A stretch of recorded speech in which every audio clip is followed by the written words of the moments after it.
गरीब वर्सेस अमीर का किचन खिलौना। वीरगंज नामक एक शहर में मैत्री नाम की एक गरीब औरत घर घर भटकते हुए मिट्टी से बने खिलौनों को बच्चों को बेचती थी। तब एक दिन खिलौनों को लेकर गरीब कॉलोनी आई मैत्री। आओ बच्चों आओ, सारे बच्चों आओ, तुम लोगों के लिए छोटे छोटे प्यारे प्यारे खिलौने लाई हूँ, नए नए खिलौने भी लाई हूँ, जल्दी आओ कहकर उन्हें बुला रही थी। ये सुनकर गरीब कॉलोनी के सारे बच्चे अपने मम्मी पापा के साथ उसके पास आकर खिलौने खरीद रहे थे। इतने में थोड़ी देर में रोड पर अपनी गाड़ी में आई हरिता।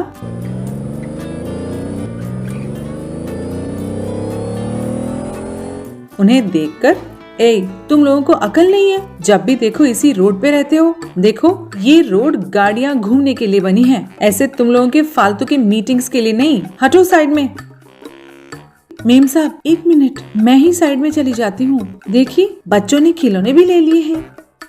ए, तुम्हारे मिट्टी वाले दिमाग में जो मैं बात बोल रही हूँ समझ में नहीं आ रहा है? मेरा टॉय शॉप खोलने का टाइम हो गया है और मेरे खिलौने तुम्हारे जैसे गरीब खिलौने नहीं है, रिच खिलौने हैं। मेरे शॉप में एक टॉय की कीमत तुम्हारे इन सारे मिट्टी वाले खिलौनों को मिलाकर भी नहीं होगी। अगर मेरा एक भी कस्टमर तुम्हारे वजह से वापस चला गया तो साल भर तुमसे ही मेरे शॉप की क्लीनिंग कराऊंगी, समझी?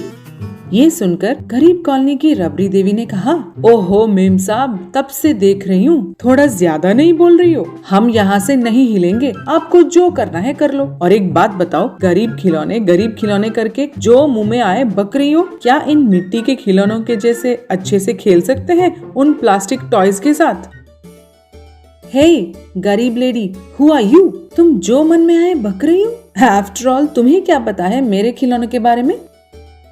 ओहो, क्या हम नहीं जानते हैं? जिन घरों में हम काम करते हैं उनके बच्चे नहीं है क्या? वो बच्चे तुम्हारे खिलौनों से ही खेलते हैं, ऊपर से रंग भर के मीठी मीठी बातें सुनाकर उन सारे बच्चों को ये प्लास्टिक के टॉयज देती है। हम जानते हैं वो बच्चे कितने परेशान हैं उन खिलौनों से। ये सब छोड़ो, अगर तुम में दम है तो अपने खाने के बर्तनों में तुम्हारे रिच बच्चों से खाना बनवाकर तब दिखाओ। हम अपने मिट्टी वाले बर्तनों में खाना बनाकर दिखाएंगे, तब पता चलेगा कौन क्या है। अगर तुम जीत गई तो जब तुम्हारी गाड़ी रोड पे आएगी ना तो हमारे सारे कॉलोनी के लोग तुम्हें झुक झुक के प्रणाम करेंगे, नहीं तो आगे से तुम्हें साइड वाले रोड से निकलना पड़ेगा। इस रोड पे तो बिल्कुल नहीं आना है, समझ गई?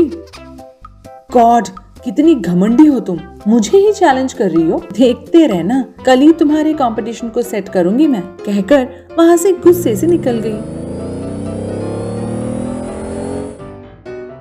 शॉप के पास अपने पति के पास आकर उसने ये चैलेंज के बारे में बताया।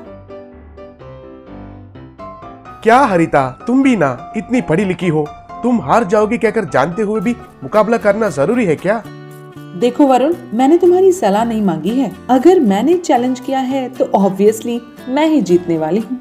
I have my own plans. बर्तनों में ऑलरेडी बनाया हुआ खाना परोसेंगे, बच्चे खाने की एक्टिंग करेंगे। हो गया ना? इस छोटी सी बात के लिए इतना क्यों सीन बना रहे हो? देखो मुझे नहीं पता तुम क्या करोगे। कल ही 2 जजेस के साथ गरीब वर्सेस अमीर का किचन खिलौने का चैलेंज होना ही चाहिए।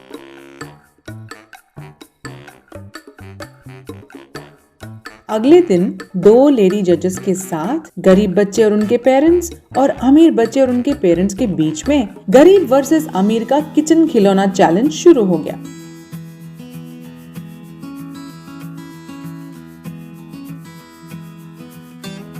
जब गरीब बच्चे सच में चूल्हा जलाकर असली खाना बना रहे थे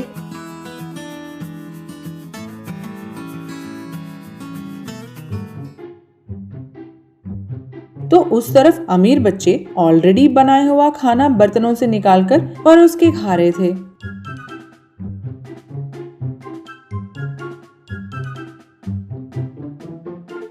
बस थोड़ी देर में गरीब बच्चों ने अपना खाना बनाकर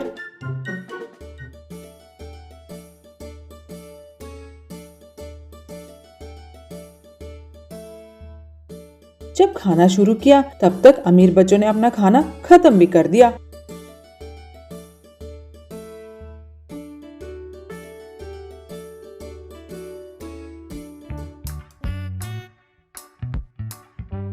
ये देखकर जजेस से हरिता बोली, ये देखा मैम, हमारे बच्चे ही जल्दी खाना फिनिश भी करके इस चैलेंज को जीत लिया।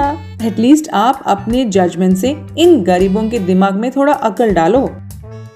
देखो हरिता, हमने खाना बनाने का कंपटीशन रखा है, खाने का नहीं। सो हमारी जजमेंट ये है कि इस कंपटीशन में गरीब बच्चों ने बहुत अच्छे से मिट्टी के बर्तनों में अपने हाथों से स्वादिष्ट खाना बनाकर इस चैलेंज को जीत लिया है। रही बात तुम्हारे रिच बच्चों की, तुम्हारे दिए हुए उन किचन खिलौनों से आधे प्रतियोगिता में ही वो भाग ले पाए। एक और बात सुन लो, हम भी बचपन में इन मिट्टी वाले खिलौनों के साथ ही बहुत अच्छे से खेलते थे। उनसे जो खुशी मिलती है वो कभी भी प्लास्टिक वाले खिलौनों से नहीं मिलती है। इसीलिए हमारा डिसीजन है कि गरीब बच्चे ही आज के विनर्स हैं। बस ये सुनते ही सब ने तालियां बजाना शुरू कर दिया। रिच बच्चे भी आकर मैत्री के पास ढेर सारे मिट्टी के खिलौने खरीदने लगे।